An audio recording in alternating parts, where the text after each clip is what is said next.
Hello, welcome to Mega64 Movie Club. Hello, I'll go ahead everyone. and introduce this one. It wasn't my film, but I love it so much. I want to kind of sing about it. When it comes to vehicles, when it comes to travel, when it comes to danger, nothing could be more treacherous and more heartwarming at the end than today's film pick, Planes, Trains, and Automobiles. That's right. It's time for Thanksgiving, and we got to make it there by any means necessary. I've never seen that one. Oh my God. Yeah, no, serious? we're not doing that garbage film. No, please. We're doing the 1975 classic car movie, Death Race 2000. And I want to point out, this is such a special occasion. I actually shaved for today's film. Wow. Oh. I felt like I would clean it up a little bit, Yeah. Ooh. I did too. Give the respect it deserves. None of this, Sure. you gotta be clean. As it was when I worked as a delivery driver for a certain pizza chain many years ago, you can't have a beard as a delivery driver. So if we're watching a movie about driving, it felt inappropriate to have any facial hair. You really can't? I'd never heard that before. Well, I'm an old timer. So back when I worked at a certain pizza chain, you would get fired for having a beard. That's crazy. That's I interesting. don't think I do that anymore. I think they have since changed the policy, but for old time's sake, I shaved it off for Nice. Death Race 2000. This week's movie was my pick. Death Race 2000 is a personal favorite of mine. But I don't know if it's an actual good movie or just a bad movie that I love. Yeah. That's where I needed your guys' opinion on it. Yeah. We're going to decide, is this movie actually good or just so bad it's awesome? Yeah. From my perspective, I had seen this a long time ago, but I had not. I was surprised how little I remembered. But to me, this movie epitomizes the great bad movie. And I don't mean like, wow, it's really a piece of shit and let's watch it and laugh at it. No, I actually think this is like entertaining. It's there's actually like I think it's like an example of creativity triumphing over budget, if that makes sense. Sure. It probably didn't cost much to make it. Maybe it did. I don't know. But its creativity was more what led the project versus commerce, if that makes sense. But anyway, I was more impressed by it this time than I was a long time ago. I think more because I look for that stuff more. There's scenes that are maybe shot in a part of a mall or something, but because of the architecture and how they use it and how they spread everything out, it looks big. And I don't know. I was impressed. Couple times when they were like in the bedroom, like Frankenstein's bedroom. Yeah. I was like, this is clearly like a banquet room in like a hotel or convention center. I see the doors, and you just dressed it up and put a big bed in there, and called it a day. Yeah, I think but that was actually a high school gymnasium. Oh, really? Specifically what you're talking about. Okay. So even lower budget than you assume. Yeah. Which may be a testament to what Rocco is talking about. Yeah.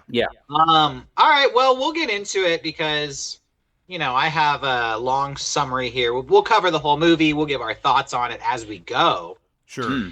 And then we'll give it the popcorn shakes at the end. What'd you want to say? Can I ask though, real quickly? We don't have to go into it. We'll go more into it as we go on, but I do want to know if this was one that I thought Sean might be miserable during this one. Can you at least confirm or deny, was there misery or not? I feel like that maybe he should save that for the end, and we should let the viewers decide what they think before he reveals. Okay. Maybe I won't reveal. I watched this movie with Johnny, and he said out of nowhere, "Yo, Sean is gonna hate this movie," and That's then what he didn't really go into why he thought that. Yeah. So it made me very curious as to what your thoughts would be. Okay, well, I'll save it till the end, but All right. So for anybody who doesn't know about Death Race 2000, it is a low budget movie from 1975, or maybe a medium budget for 1975, produced by Roger Corman. It stars David Carradine from Kill Bill fame. This was his first movie after he left the TV show Kung Fu. And I guess he wanted to destroy his stereotype of his Kung Fu character. So he made this movie, which is about in a dystopian future, there's a car race across the country where you score points by running over people. So highest score wins. And that is the Death Race 2000 setup. So like this movie kind of opens with the beginning of the race at this big, like, I don't know, raceway. They have these journalists there covering the race, and they kind of introduce all the characters. And you see that, surprisingly, Sylvester Stallone is in this movie as one of the competitors, Machine Gun Joe. That was surprising. And then I was like, wait, when did this movie come out? Because he was... Was he already famous when this came out, or was he still up and comer? Wasn't this still pre-Rocky? This movie is like pre-Rocky, so I think he was still an up and comer. Yeah, I think so. That makes more sense.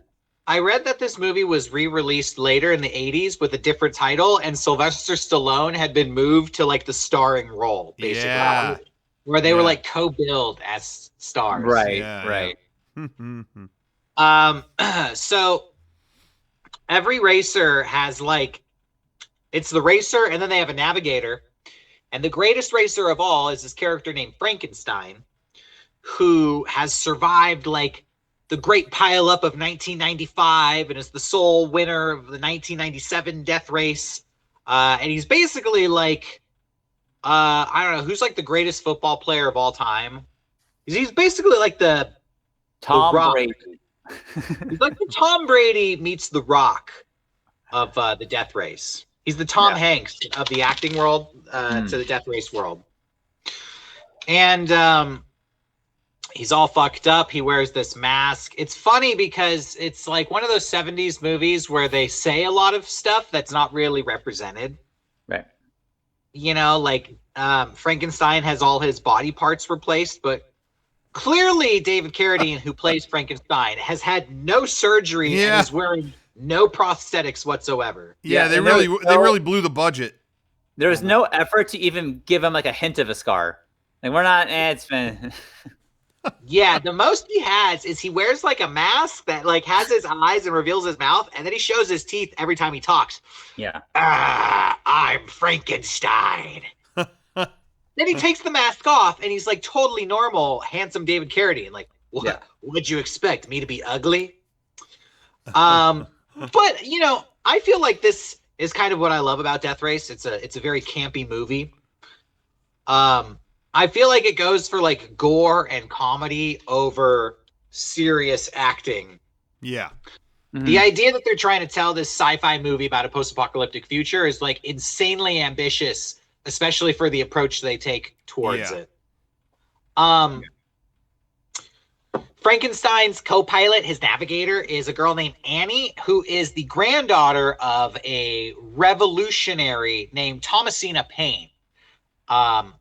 And I actually have to give the movie credit. I felt like watching the movie this time, I was blown away by how well structured the movie was. Yeah. So, yeah, there's like this main story of the death race. Who's going to win the race? You're going from like Neo New York to New Los Angeles.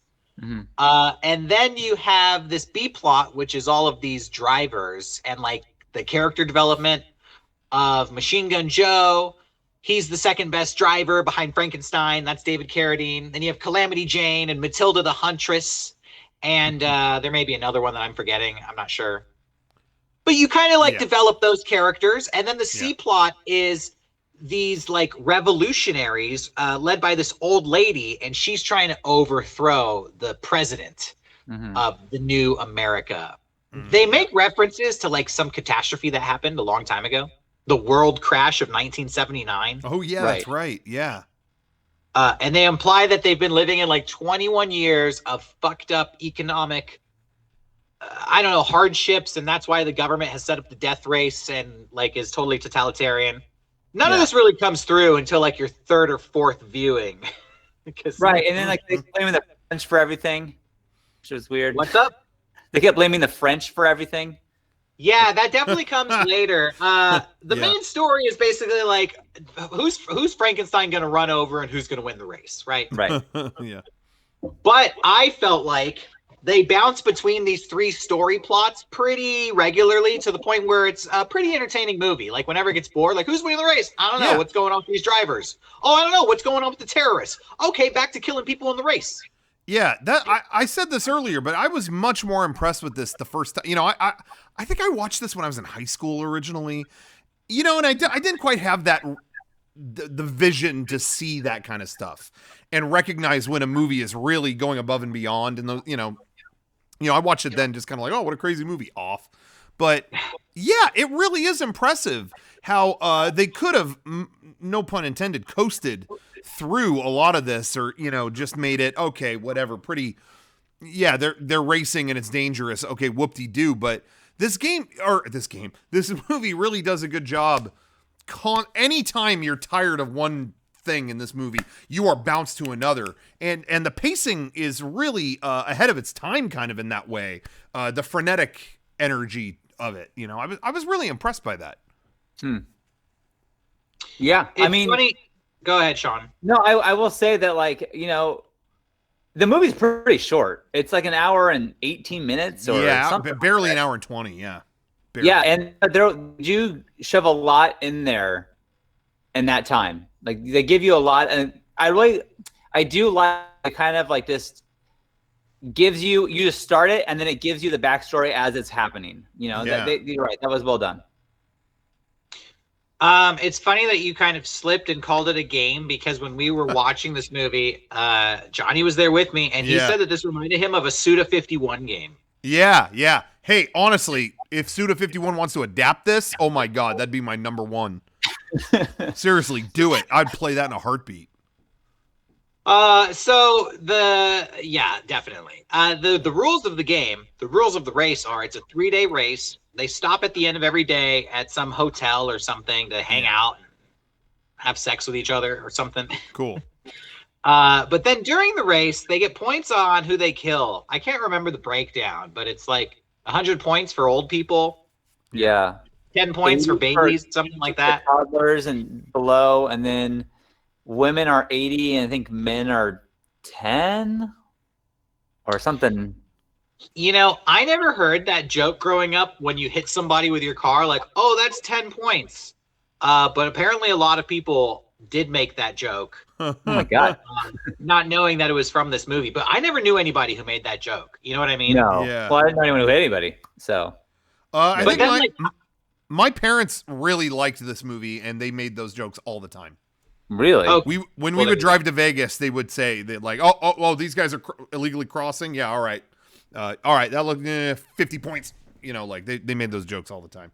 My parents love this movie. Whenever I talk about this movie, people are like, "Oh, that's where that joke comes from," and I'm like, "I'm not familiar with that joke, but that must be a big thing." I'm surprised your parents love this movie. That's interesting. I don't know what it was. They were, when I was young, they were like, "Yo, here's a DVD. Go watch it. Go watch this." Whoa. Okay. But I was a little confused with the scoring system. Like, little kids worth a ton makes sense. How often are you going to see a baby in the road or, you know, whatever? So that's deserving of the points. But old people being that much makes no sense to me. I see old people, you know, dragging ass all the time across the street, and they take forever. That doesn't seem like it should be worth that many points. That seems like easiest.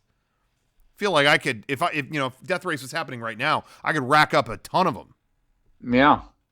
I don't know. I think they want, they encourage you to kill old people, and then the babies are just hard to kill. So different scoring scale. Okay, if it's an encouragement system, I could be down with that.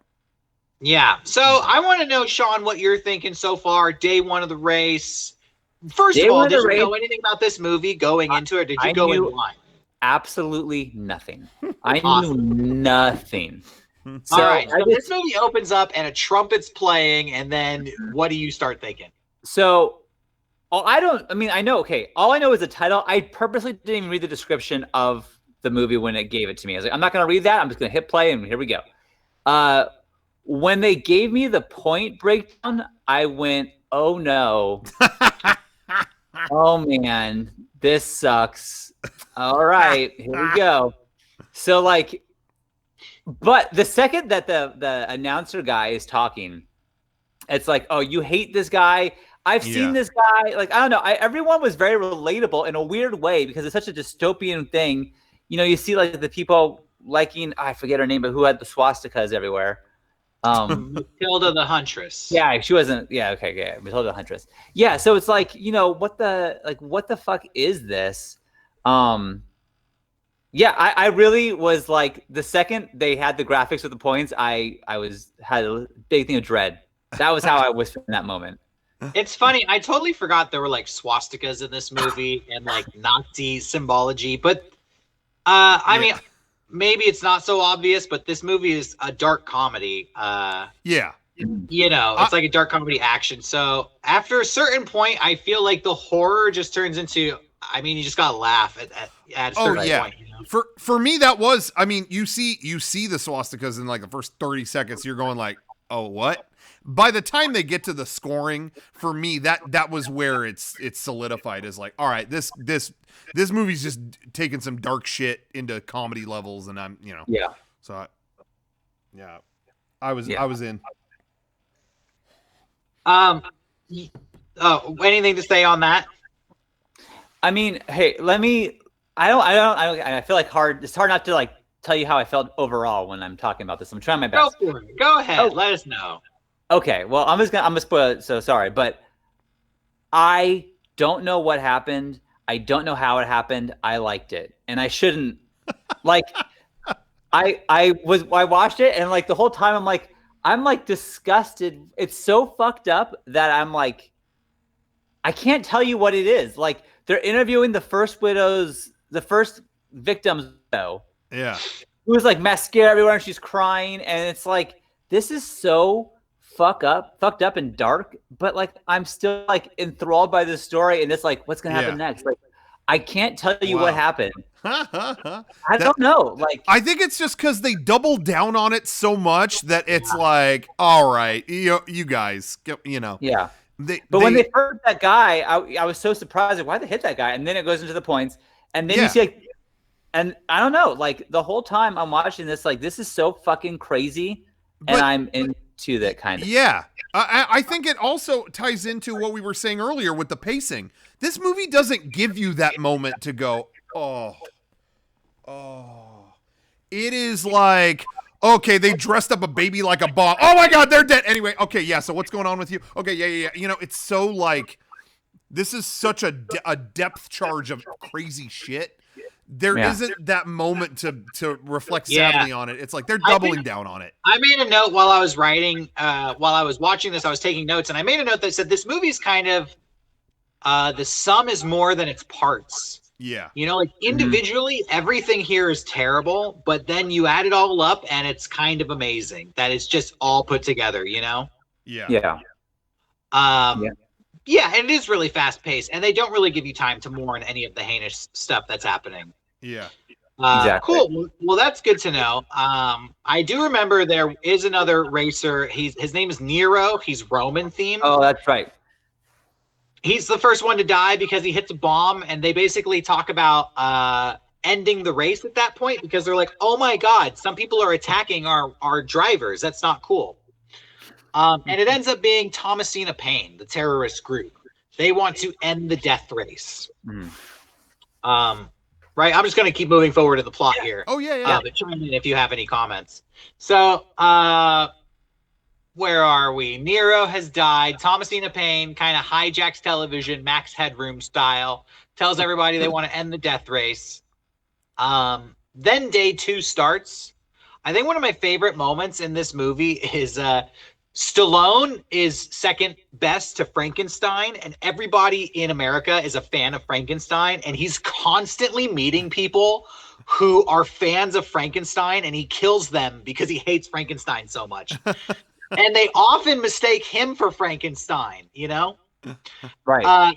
So, like, he pulls up to these guys, and they're, like, hanging a giant Frankenstein banner over the road, and he's like, fuck these guys! And he, like, drives through the ladder of one of these guys, and then, like, peels around and sizes him up, and he's like, what do you think? Pointing to the other guy, and the other guy's like, yeah, kill him.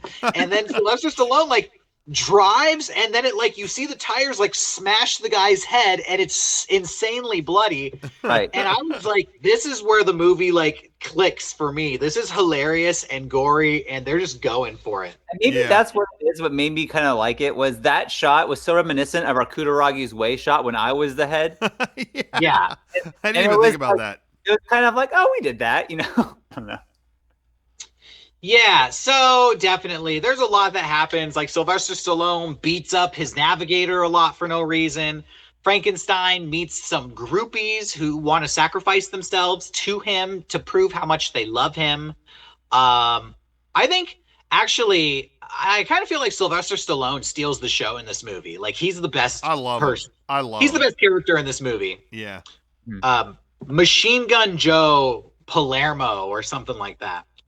He's basically like, this movie is essentially Wacky Races, and he is a mafia godfather in Wacky Races. Yes, I agree completely. And if there's any doubt, or if anybody says we're degrading the movie by comparing it to Wacky Races, need I remind you, there is a scene where they literally paint and assemble a fake tunnel. Yep. And send someone through it off a cliff. If that ain't some cartoon shit, I don't know what to tell you. When did Wacky Races come out? Which was first, this or Wacky Races? Because that's the first thing I thought was this is Wacky Races. Got to be Wacky Races first, I think. I thought that was I don't know. Let's see. This was 1975. Yeah. Well, I think Wacky Races was first. Okay. Yeah, I think so. 1968. All right. Yeah. So this predates Wacky Races by almost a decade. Wow. Well, this is a very dark Wacky Races movie. I mean, that was definitely inspired by it. There's no way it wasn't. Absolutely. So I mean, we can kind of I'll speed through it to end here to wrap it up for everybody. Thomasina Payne, the leader of the rebellion, essentially has her granddaughter planted as Frankenstein's navigator. Their plan is that they're going to kidnap Frankenstein and hold him hostage. So because he's the greatest racer of all, and make the president end the death race. Use him as a bargaining chip to negotiate the end of the death race. Frankenstein laughs at that, and time and again they try to capture him, and he outsmarts them and ends up killing a bunch of resistance fighters in the course of doing that.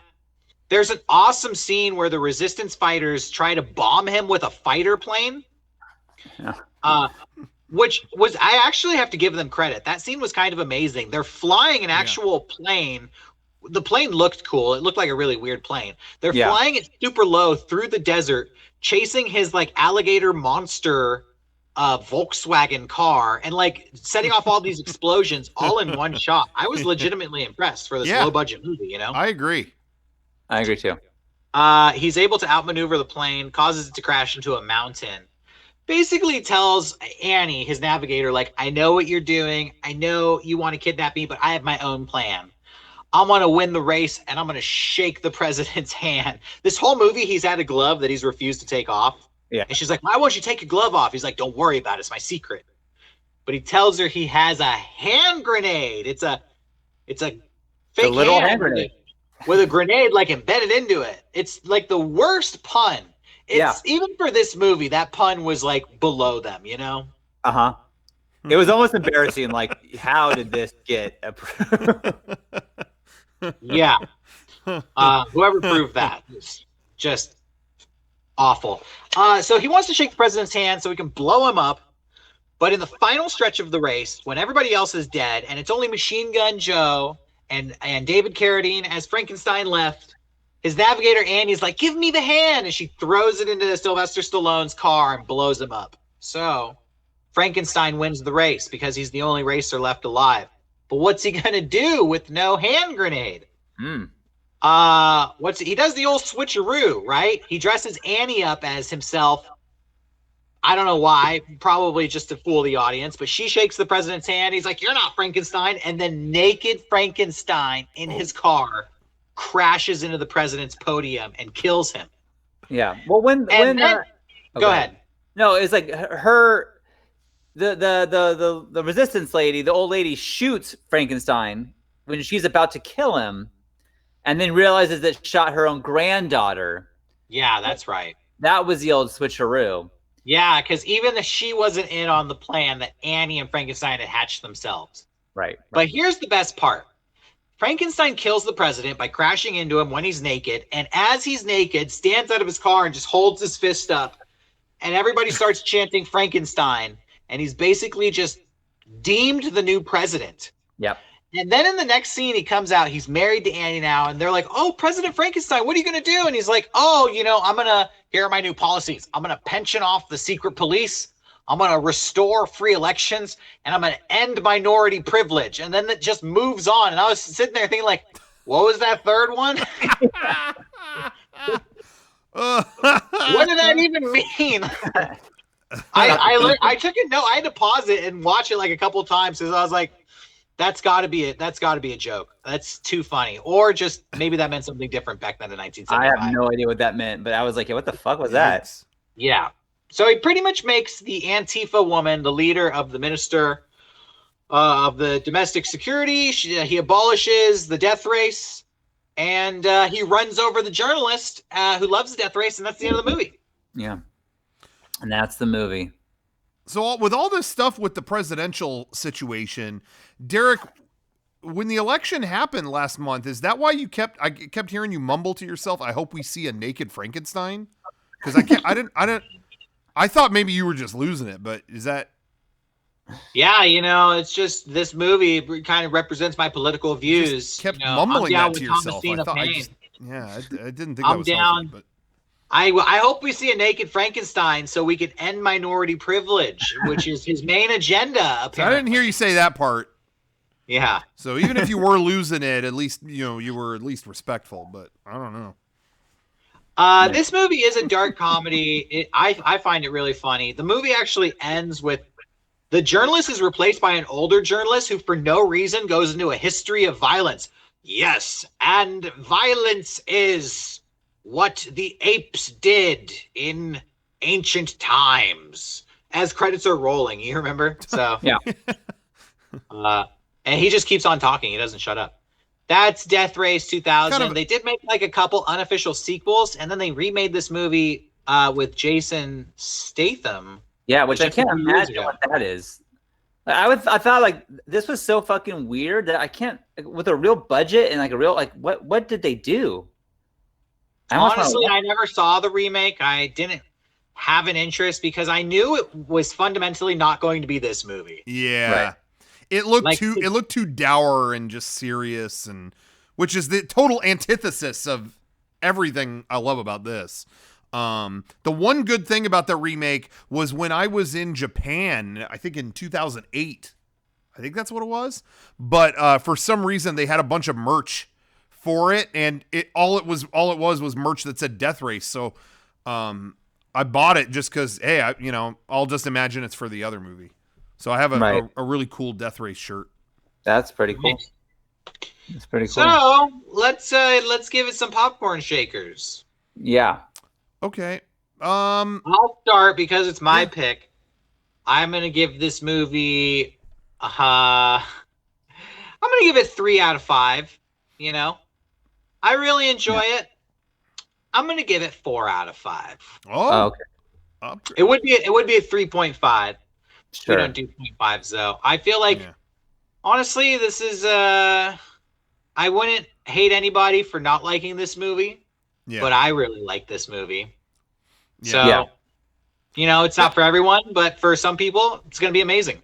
That's where I sit with it. If someone tells me, "Yo, fuck this movie," I'm not gonna be like, "What?" I get it. It's it serves a certain function, but I love it there's different eyes that I look at different movies with. This is one where I'm looking at it through the low budget filmmaker, creative kind of just, let's do something big with not much. Right. I think the ambition shines more than the money. And I love that. And it's just creative and funny, and they make a fake tunnel and drive someone through it off a cliff. It's not afraid to be serious, and it's not afraid to be Looney Tunes at the same time. I love stuff that can walk that line of serious and what this is fucking stupid. That's my favorite stuff. I'm gonna give it a solid 3. It's not the best movie ever, but it's definitely worth a watch. It's short. You have no excuse. And and I just told them it's like in HD on YouTube for free. Like someone uploaded it there like years ago, and it's just there. So yeah, for now. Who knows how long that'll stay up. For today, but it's been there a while, so check it out. And for me, again, I thought I was gonna hate it. I did not hate it. I didn't love it either. You know, I appreciate it for what it was. If I had to rate it, I probably would give it a 2.5. But if we are not doing the 0.5, I can't have it go to a 3, so I have to go with a 2.49, which makes it a 2. But I will say that I am glad that I watched it. I did enjoy it. Yeah. You know, I mean, the budget was like, I think I saw like it was like 300,000. You know, like it was That's like nothing to make. It made like 5 to 8 million. They're not really sure. Yeah. But you know, I mean, it made decent money. Yeah. You know what I will say? A little bit of trivia. Apparently, none of these cars really worked that well. So a lot of these shots, they rolled them down a hill. Yeah, which was crazy. Yeah, the cars weren't street legal at all. So anytime they were driving through a city, it was like Roger Corman and the producers of the film driving it because the stunt drivers like refused to be caught by the police driving these cars. Damn. I also thought it was impressive to get those empty roads. A lot of them, like the shots, like there's no one on this. Did they close the whole road, or what did they do here? I think they just went out to the middle of the desert. And I feel like a lot of this movie, when they're just driving around, it's just exciting to watch, no matter what. It is a black comedy. It is a dark comedy. It's pretty violent. There's a lot of nudity. It's like a 1984 dystopian government rebellion 70s low budget movie. There's a lot to dislike, but if that hits your sweet spot, you're definitely not going to be disappointed with Death Race 2000. Yeah, I agree. Yeah. All right. Even though I'm gonna say the last thing. Even though I am the lowest score, I still recommend people watch it. So yeah, I think that's a perfectly fair review. Yeah. Cool. All right. Next week is a Sean pick. It's my pick. And, well, you guys, I'm sure you know, but Howard Stern just re-signed with Sirius for 5 more years. I personally am so excited that we are going to watch Howard Stern Private Parts, the 1996, I think, #1 movie. I think it's kind of a cult classic, honestly. But yeah, I think we're going to be watching that. So movie about like would you call it a biopic? Movie about his life. Yeah, it's a biopic about his career. Yeah. Yeah. Which, see what you think. Everyone should watch it. And it's 100% accurate. So 100%. It's more like a documentary when you think about it. And the timing couldn't be better. I don't know what it is or how it worked out. We got a PS5 right over here, and I was like, I haven't used a Blu-ray on a PS5. I wonder how the playback is and everything. And I had a DVD or a Blu-ray sitting over here of Private Parts. I sat and watched the whole thing, and then Sean tells me later, "Hey, would you mind if we did Private Parts for the next movie?" I'm like, "What the fuck? I just watched it." So thank you. Easy for you. Yes, it's gonna be cake. All right. Well, you probably should have saved that story for the next episode because now we're gonna have to hear it again. Yeah, I'm gonna open with that. Get ready. All right. Well, everybody at home, watch Private Parts. Watch it with your mom or with your child. Yeah. It's a family film. And tune in next week while we discuss it on Movie Club. I'm not gonna spoil it. There's a sausage thing. Whatever. It's one of the best family movies I've ever seen. You guys gotta watch this. All right. My mom. Turn the speaker sideways. It's a good scene. That's all I'm gonna say. Yeah. So funny. So funny. Anyway, take care. Anyways, this episode was about Death Race 2000. Good night. Oh yeah. Good night. Good night.